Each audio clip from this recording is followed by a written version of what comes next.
ဒီကောင်တွေကရုပ်ထုတစ်ခုကိုကိုးကွယ်နေုံနဲ့မမြင်နိုင်တဲ့လက်တွေ့ကဘာမကောင်းဆိုးဝါးကောင်တွေပဲလို့ gas ကပြောရင်သူသွားနေတဲ့နေရာကိုရောက်တော့မှဖြစ်တာကြောင့်မြင်းကိုရှိန်တင်လိုက်ပါတယ် gas တို့စီးလာတဲ့မြင်းဟာအမောဆိုပြီးရိုင်းကျသွားတဲ့ကြောင့် Farnis ကပြုတ်ကျသွားလို့ gas ကပဲပြေးဖမ်းထားပေးလိုက်ပါတယ်ချက်ချင်းပဲ gas တို့ရဲ့ဘေးပတ်လေးမှာမကောင်းဆိုးဝါးခွေးတွေအများကြီးပေါ်လာပြီးအမဲဖြတ်မဲ့မျက်လုံးတွေနဲ့ဝါးစားဖို့ကြည့်နေကြပါတယ်မဟုတ်တာမဖြစ်နိုင်တာဒီလိုယာရီတကယ်ရှိနေတာလားဆိုပြီး Farnis ကကြောက်ကြောက်လန့်လန့်နဲ့ပြောနေတော့ငါနင်တို့လိုဘာသာရေးအစွန်းရောက်တွေကိုဒါမျိုးတွေကြုံစေချင်တာလို့ပြောရင်းနဲ့အမဲလိုက်ခွေးမကောင်းဆိုးဝါးတွေကိုပျော်ပျော်ကြီးလိုက်ခုတ်သက်ပစ်နေပါတယ်ဖះတာမနေနဲ့နင်မသေးချင်ငါနောက်ကလိုက်ခဲ့ဆိုပြီးအဆောက်အဦတစ်ခုတည်းကိုဝင်အုတ်နေအောင်ဖြိုချပြီးပိတ်ပစ်လိုက်ပါတယ် gas တို့ဝင်သွားတဲ့ခန်းထဲမှာတော့တောကောင်တွေရဲ့ခေါင်းတွေချိတ်ထားပြီးနေရန်မှာလည်းကလေးမလေးတယောက်ရဲ့ပုံတူရုပ်ထုတစ်ခုကိုတွေ့လိုက်ရပါတယ် gas တို့နောက်ကိုတိတ်တဆိတ်လိုက်လာနေတဲ့စာပီကိုခွေးတွေကမြင်သွားပြီးတိုက်ခိုက်ကြပါတယ်အဲ့ဒီချိန်တက်တာတကားအကျိုးအပြင်ကခွေးတွေကအတင်းဝင်လာလို့ Farnis ကထွက်ပြေးပြီး gas ကတော့ခွေးတွေကိုလိုက်ခုတ်နေပါတယ်ထွက်ပြေးနေတဲ့ Farnis ကရုတ်တရက်ရုပ်ဆိုးဆိုးနဲ့တော်တော်လေးပူတဲ့လူကြီးတယောက်ကိုတွေ့လိုက်ရတာကြောင့်ရှင်ဘသူလဲလို့မေးလိုက်ပါတယ်အရက်ပူပူနဲ့လူကအဲ့မေကွန်းကိုငါမေးရမှာငါဒီနေရာရဲ့ခွေးတိမ်မဲလို့ပြောတော့ဟုတ်ပြီလေအရင်ဆုံးကြိုးဖြီပေးပါငါ့ကိုကူညီရင်နင့်ကိုကောင်းကောင်းဆုချမယ်လေငါ Holy See စစ်သူရဲ့ခေါင်းဆောင်တယောက်ပဲဆိုပြီးကြိုးဖြီပေးဖို့ဇက်တိုက်တွေပြောနေပါတယ်ဒါပေမဲ့ဟိုကောင်ကသူပြောတာတွေ cue မဆိုင်ပဲအသားလက်လက်ဆက်ဆက်လေးဒီတိုင်းစားလိုက်ရင်ရတာပိုရှိမယ်ဆိုပြီးကောက်ပြောတော့ Farnis ကကြောင်သွားပါတယ်အဲ့ဒီချိန်မှာခွေးသေးကောင်အပိုင်းစားကြီးလွင့်စင်လာပြီးတော့အာရပါရဓာတ်နဲ့ခုတ်နေတဲ့ gas ကိုပါတွေ့လိုက်ရပါတယ်ရုပ်တရက်အတန်နဲ့ကြီးနဲ့ခွေးလေးတွေပုံမရက်ဆက်နဲ့သူတို့ကငါမိသားစုပဲသူတို့ကိုမထိနဲ့ကွာဒီဆိုင်ရဲ့အရှင်သခင်ဆိုတဲ့ကောင်တော်ခွေးလေးတွေပေါ်ရက်ဆက်လို့ခွေးသာကျွေးပစ်လိုက်တာလို့အော်ပြောပါတယ်ဒါဆိုမျိုးစားကိုမင်းတက်လိုက်တာပေါ့လို့ gas ကမေးတော့ဟင်းတက်ယုံနေမကောက်ဘူးစားပါစားပစ်လိုက်တာငါဒီလိုအနက်မွေးမွေးလေးတွေမရတာကြာပြီအည်သွေးမြင့်အထက်တန်းလောမိမ့်မပြူလေးတွေကတော်တော်အရသာရှိမှာပဲဆိုပြီး Farnis ကိုရှာနေရက်ရင်လူမဆန်တာတွေပြောနေတာကြောင့် gas ကဓာတ်နဲ့ဆောင့်ထိုးလိုက်ပါတယ်အဲ့ဒီအချိန်မှာဂျပုကောင်ရဲ့တရုတ်မှန်ပေါ်လာပြီးနောက်ဆုတ်ရှောင်လိုက်ပါတယ်ငါဒဏ်ရာရနေတာမို့လို့ဖြည်းဖြည်းတက်တာလုံးမယ်တော့မထင်နဲ့နော်ငါလက်မောင်းတွေပြုတ်ထွက်သွားလဲစောက်ကျူမဆိုင်ဘူးမင်းတို့မေလိုမျိုးတွေကိုခုတ်ချင်နေတာငါရှေ့ရောက်လာတဲ့ကျေးဇူးပဲကွာနင်ငါဘာလို့ဒီနေရာကိုလာရလဲသိချင်နေတာမှတ်လားအဲ့ဒါဒီတမန်တော်ကိုတတ်ဖို့ပဲ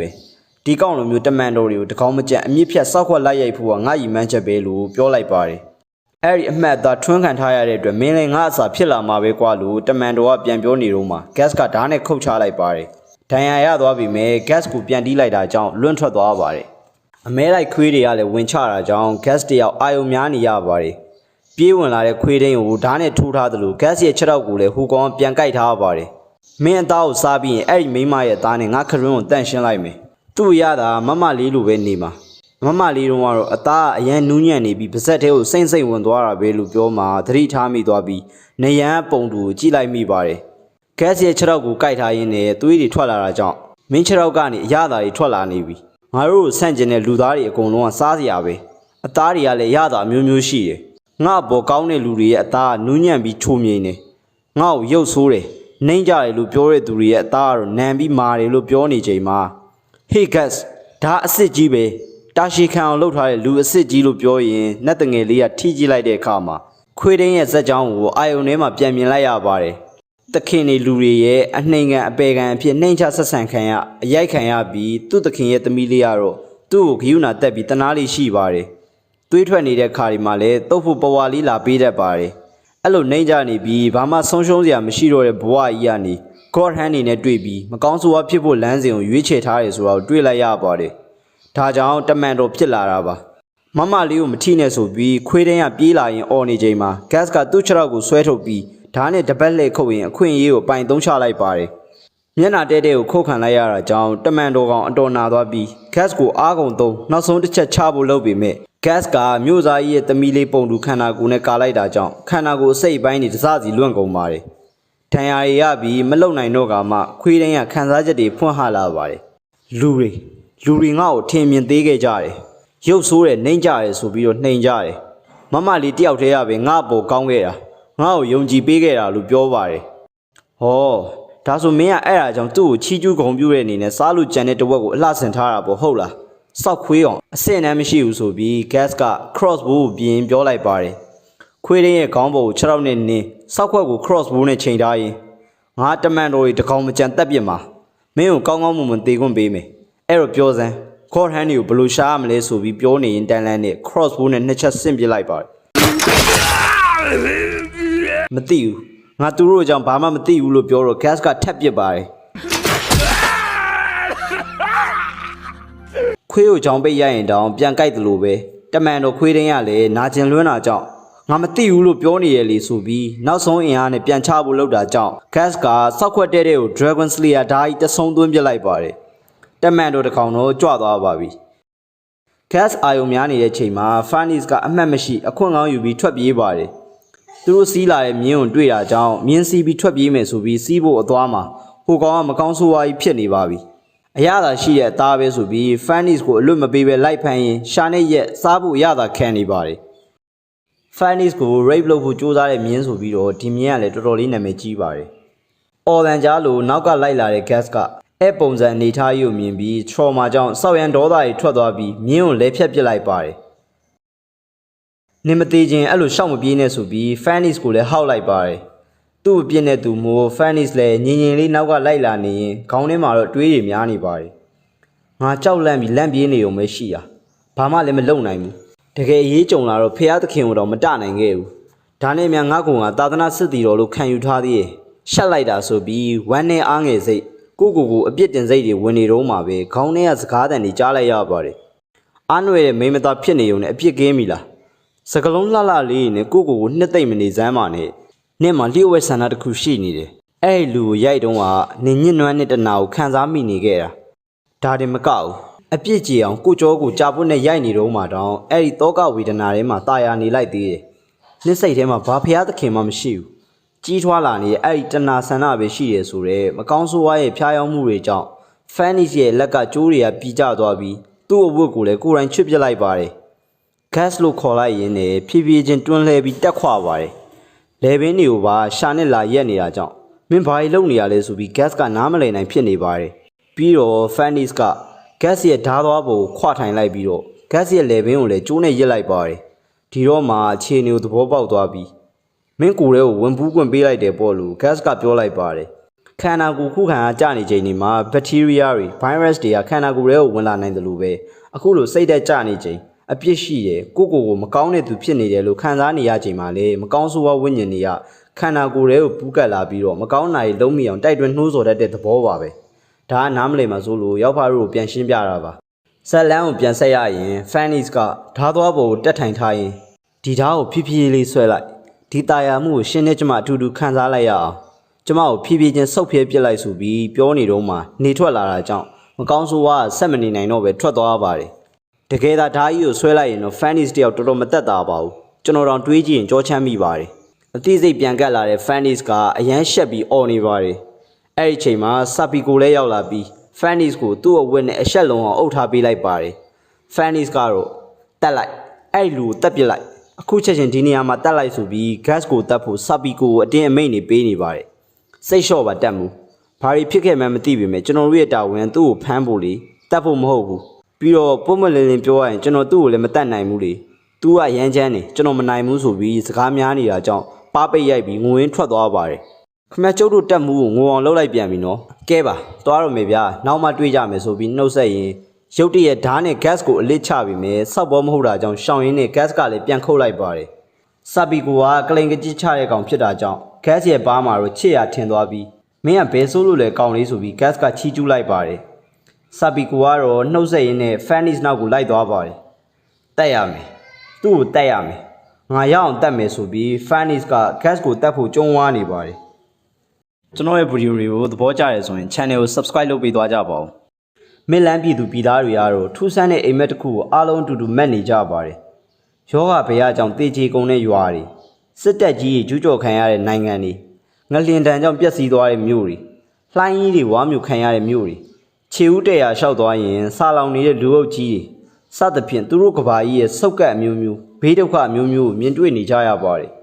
အဲ့ဒီလိုကပ်ဘေးအမောင်တုတွေကိုထိုးဖောက်ပြီးတောက်ပနေတဲ့သိန်းငယ်တကောင်ကမြေပေါ်ဆင်းသက်လာတယ်ဆိုပြီးအားလုံးမြင်မဲ့ကြပါတယ်လက်တွေ့အပြင်မှာတော့ညတကောင်ရန်အချိန်မှာမစ်လန်ဘီရင်ကြီးကအသက်ငင်ပြီးနိုင်ရွာဆန်တော့မဲ့ခြေုံနီးကပ်လာနေတာကြောင့်သူ့သမီးချားလော့ကိုတွေ့ချင်နေပါတယ်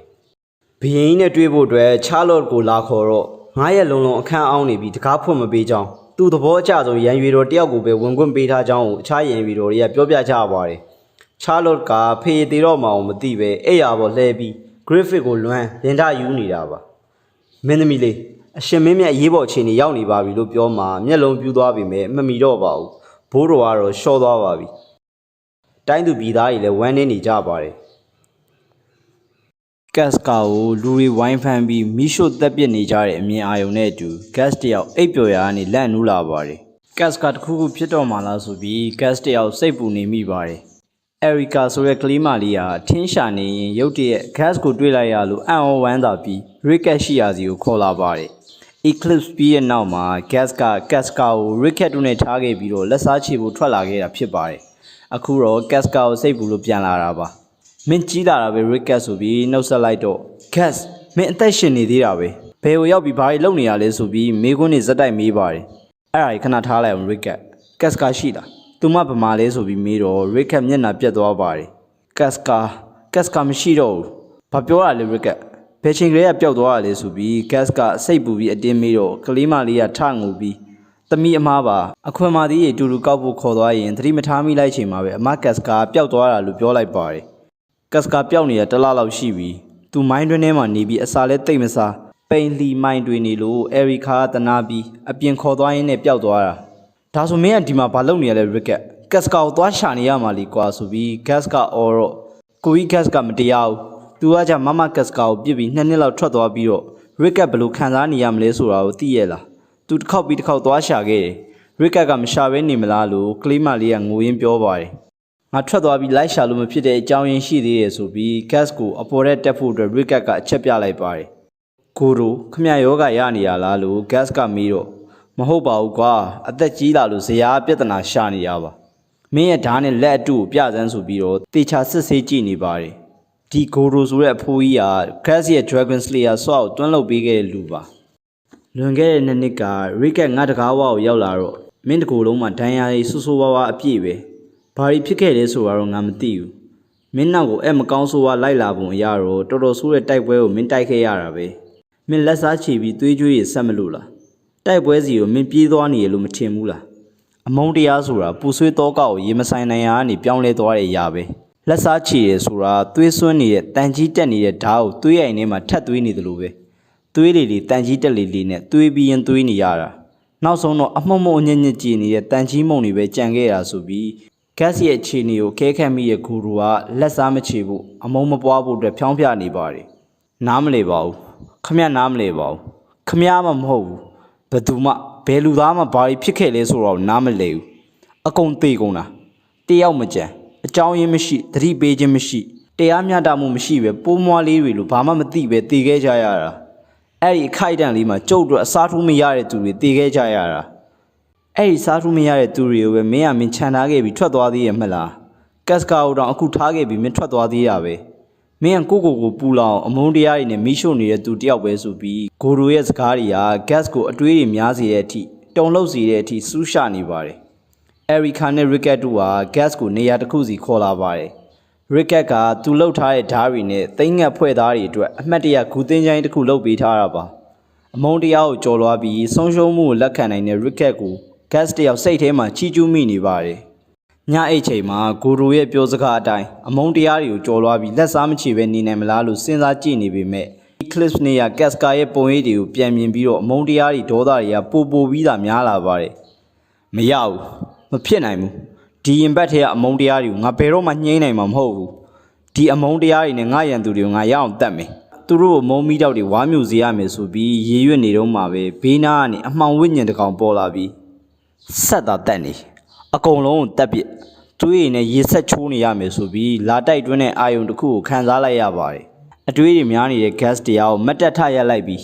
နောက်မကျသေးဘူးဒီတစ်ခါတော့တေချာပေါက်သူမအောင်မဆုံးရှုံးစေရဘူးကတ်စကာကိုလုံးဝဆုံးရှုံးမခံနိုင်တော့ဘူးဆိုပြီးဆုံးဖြတ်ချက်တစ်ခုကိုခိုင်မာချလိုက်ပါတယ်ရစ်ကတ်ကဂတ်ရဲ့လက်အတူပြင်စရာရှိတာတွေပြင်ပေးရင်းနဲ့အဆင့်မြင့်ပေးနေပါတယ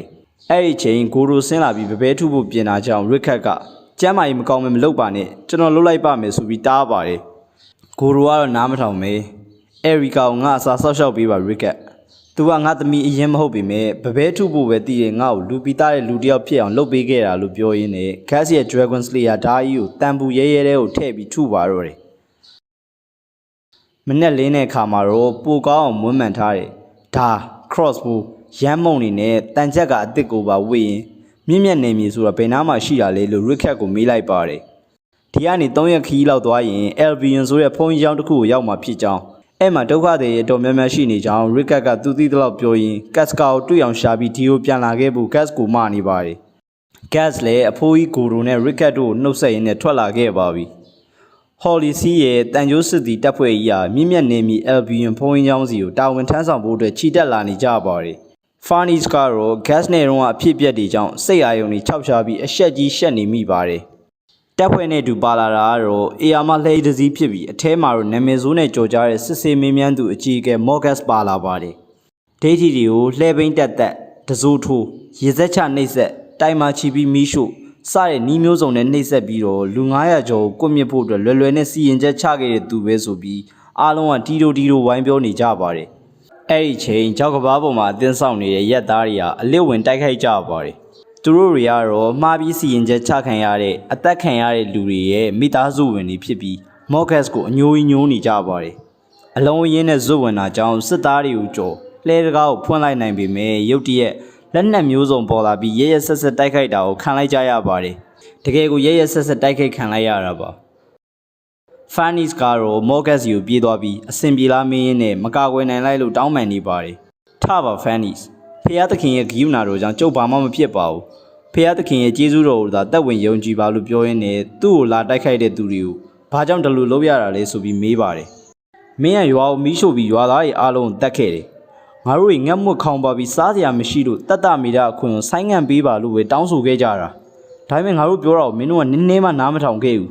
မင်းကောင်းကင်ဘုံရဲ့အပြစ်ဒဏ်ကိုခံရမယ်ဆိုပြီးမကြေမနက်ပြောတော့မင်းတို့အကျင့်ပြတ်ကောင်းရမြကောင်းကင်ဘုံရဲ့ပြစ်ဒဏ်ဆိုတဲ့စကားကိုပြောရရလားလို့အော်ရင်းနဲ့တမန်ကျန်းစာအုပ်နဲ့ခေါင်းရိုက်ခွဲပစ်လိုက်ပါတယ်ဒီကဘာပေါ်မှာငါတို့ Holly စီးရလွဲလို့တခြားဘသူမှဖျားသခင်အကြောင်းကိုပြောပိုင်ကိုမရှိဘူး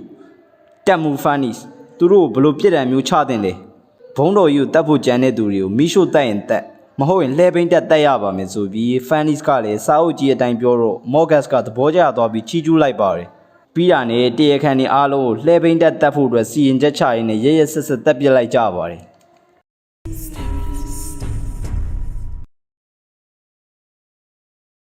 ဒီကောင်တွေကတော့ Morgas ရဲ့နောက်လိုက်ခွေးဖြစ်ပြီး Morgas တယောက်တည်းရဲ့အမိန့်ကိုပဲနာခံတာပါနောက်ပိုင်းနေမှာလေဒီကောင်တွေကိုအများကြီးထပ်တွေ့ရအောင်ပါတရခန်တယောက်ကအကြောက်လွန်ပြီးထွက်ပြေးနေ Casca ကိုဝင်တိုက်မိသွားပါတယ်ကြောင်တောင်လုံနေလို့ Casca ပါတက်ခံရမလို့ဖြစ်နေချိန်မှာလူကာဆိုတဲ့ကောင်မလေးက Casca ကိုပုံကန်သူတွေနဲ့မဆိုင်ကြောင်းပြောပြီးဝင်ခေါ်ထားလိုက်ပါတယ်ပုံကန်သူတွေကတော့တော်တော်လေးရက်ဆက်တဲ့လှဲပိန်းတက်နီးနဲ့အသက်ခံလိုက်ကြရပါတယ်ကျွန်တော်ရဲ့ဗီဒီယိုတွေကိုသဘောကျရဆိုရင် channel ကို subscribe လုပ်ပေးသွားကြပါဦး